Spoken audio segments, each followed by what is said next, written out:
May mga trabaho din. Yung mga housekeeping nga yun. Ang magandang trabaho, ito nandito. Yung kasama ko. Pisina yun. Malaki din sahod noon. 32. Tapos yung asawa niya lalaki 50. Di bali 82 silang dalawa. Isang buwan. Ganon sila dito. At saka hindi sila nagpiramenti sa isang company na maliit ang sahod. Kukuha lang na experience. 2 years. Tapos yun, apply ulit sa iba. Ganon ginagawa nila.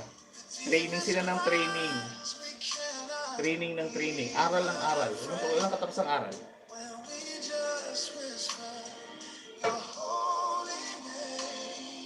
Ganon ang sikreto sa Pilipinas. Kaso nga, ang iba nga, di ba, sa trabaho, sa company, doon na sa pagtanda din na umaalis. Hindi ganun ang technique sa Pilipinas. Dapat maraming company dito na malalaki din magpasahod.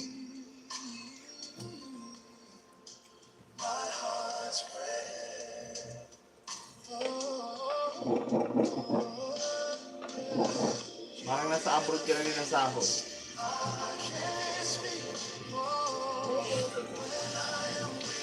Hindi. Ay, umalis na yung baba ng trabaho na ito yun pinapump ko. Hindi ito barado. Pag barado ito, mabilis ito tanggalin sa ilalim. Di siya, di oras kas lang siya, ganun lang siya. Tapos tanggalin mo na yung bara, wala na, tapos na. Ano po to? Ano to sa yung parang condo type. Hindi mo na kailangang sundutin ng gano'n, bumpahin ng gano'n. Sa ilalim, mayroon siyang sahuran doon, iipon yung mga may pinaka sa yung nilagay yung mga kanin. Hindi siya didiretso doon sa ilalim, sa pinaka-valve. Meron siyang salaan. Pihitin mo lang yung salaan, nandun lahat, tanggalin mo lang. So okay na.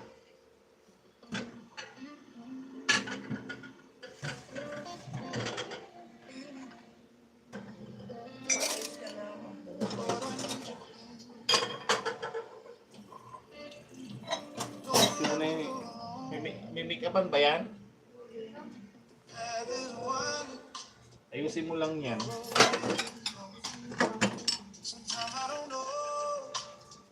Ganon dito. Kasi yung trabaho niya ganon, maintenance sa building. Yung trabaho ng... Ha? Ayun, yung building niya.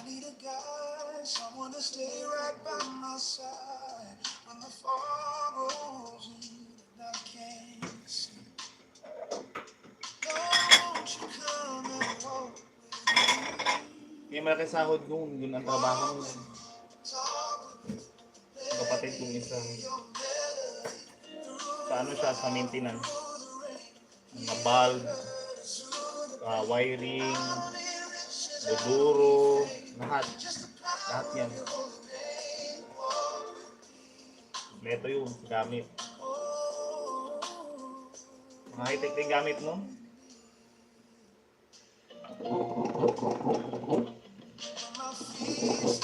Gusto yung malaki sahod, ganun ang trabaho nyo. 50 yun, isang buwan. Kaso lang, matrabaho talaga siya.